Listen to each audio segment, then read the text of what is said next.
228.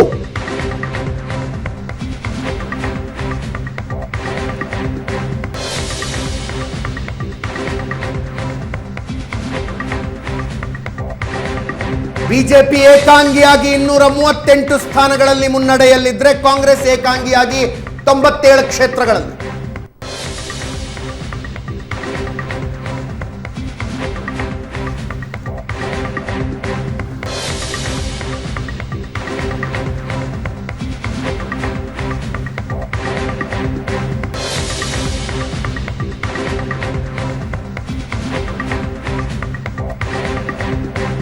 ಕಾಂಗ್ರೆಸ್ನ ಮಿತ್ರ ಪಕ್ಷಗಳ ಪರ್ಫಾರ್ಮೆನ್ಸ್ ಈ ರಿಸಲ್ಟ್ ಅನ್ನ ಎಲ್ಲಿಂದ ಎಲ್ಲಿಗೋ ತೆಗೆದುಕೊಂಡು ಹೋಗಬಹುದು.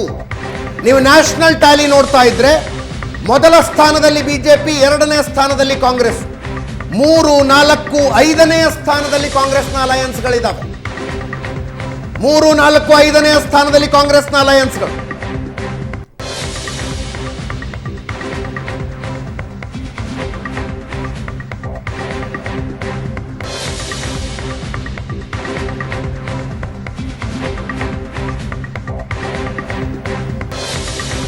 ಹೈಪೋಥೆಟಿಕಲಿ ಒಂದು ವೇಳೆ ಚಂದ್ರಬಾಬು ನಾಯ್ಡು ಮತ್ತು ನಿತೀಶ್ ಕುಮಾರ್ ಸ್ವಲ್ಪ ಮನಸ್ಸು ಬದಲಾಯಿಸಿದ್ರೆ NDA ಅಧಿಕಾರಕ್ಕೆ ಬರೋದು ಕಷ್ಟ. Anything can happen. ಇಲ್ಲಿಂದ ಮುಂದೆ ಏನು ಬೇಕಾದರೂ ಆಗಬಹುದು. ಯಾಕಂದ್ರೆ ಇಬ್ಬರೂ ಕೂಡ 2019ರಲ್ಲಿ ಚಂದ್ರಬಾಬು ನಾಯ್ಡು UPA ಜೊತೆಗಿದ್ರು, ನಿತೀಶ್ ಕುಮಾರ್ ಕೂಡ INDIA ಒಕ್ಕೂಟದ ಸ್ಥಾಪಕರು. ಇದೇ ಫಲಿತಾಂಶ ಮುಂದುವರೆದ್ರೆ ಹೆಚ್ಚು ಕಡಿಮೆ ಮುಂದುವರಿಯುವ ಲಕ್ಷಣ ಕಾಣ್ತಾ ಇದೆ. ಇಷ್ಟು 10 ವರ್ಷಗಳ ಕಾಲ ಚಾವಿ ಬಿಜೆಪಿಯ ಕೈಯಲ್ಲಿತ್ತು. ಈಗ ಅಧಿಕಾರದ ಚಾವಿ ಚಂದ್ರಬಾಬು ನಾಯ್ಡು ಮತ್ತು JDU ಬಳಿ ಹೋದ್ರೂ ಆಶ್ಚರ್ಯ ಇಲ್ಲ.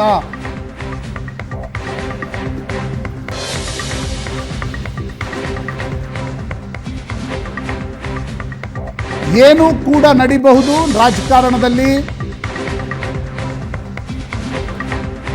2 ಬಾರಿ ಬಿಜೆಪಿ ಏಕಾಂಗಿಯಾಗಿ ಅಧಿಕಾರವನ್ನ ಹಿಡಿದಿತ್ತು. ಈ ಸಲ ಕಷ್ಟ ಅನ್ನಿಸ್ತಾ ಇದೆ. 16 TDP, 3 ಬಿಜೆಪಿ, 2 ಜನಸೇನೆ ಲೀಡ್ನಲ್ಲಿರೋದು ಆಂಧ್ರ ಪ್ರದೇಶದಲ್ಲಿ. 21 NDA ಇದೆ. YSR ಕಾಂಗ್ರೆಸ್ ಪಕ್ಷ 4ರಲ್ಲಿದೆ.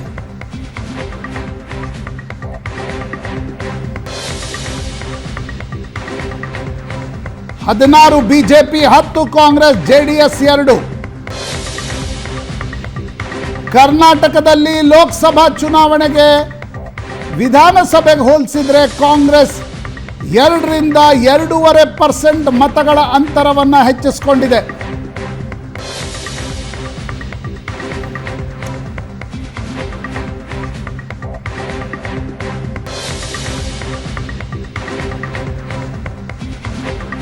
ವಿಜಯಪುರ ರಮೇಶ್ ಜಿಗಜಿಣಗಿ ಮುನ್ನಡೆ, ರಾಜು ಅಲ್ಗೂರ್ ಹಿನ್ನಡೆ.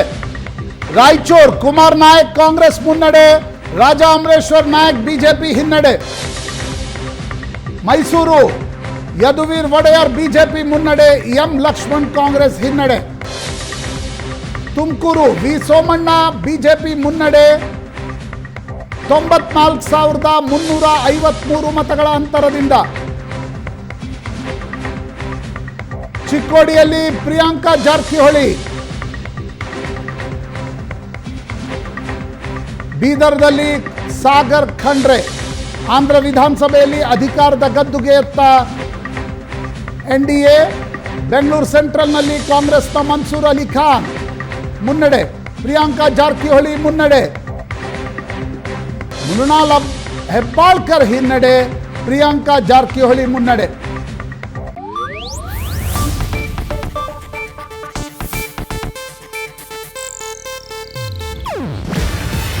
ಇದು ಏಷ್ಯಾನೆಟ್ ನ್ಯೂಸ್ ನೆಟ್ವರ್ಕ್ ಪ್ರಸ್ತುತಿ.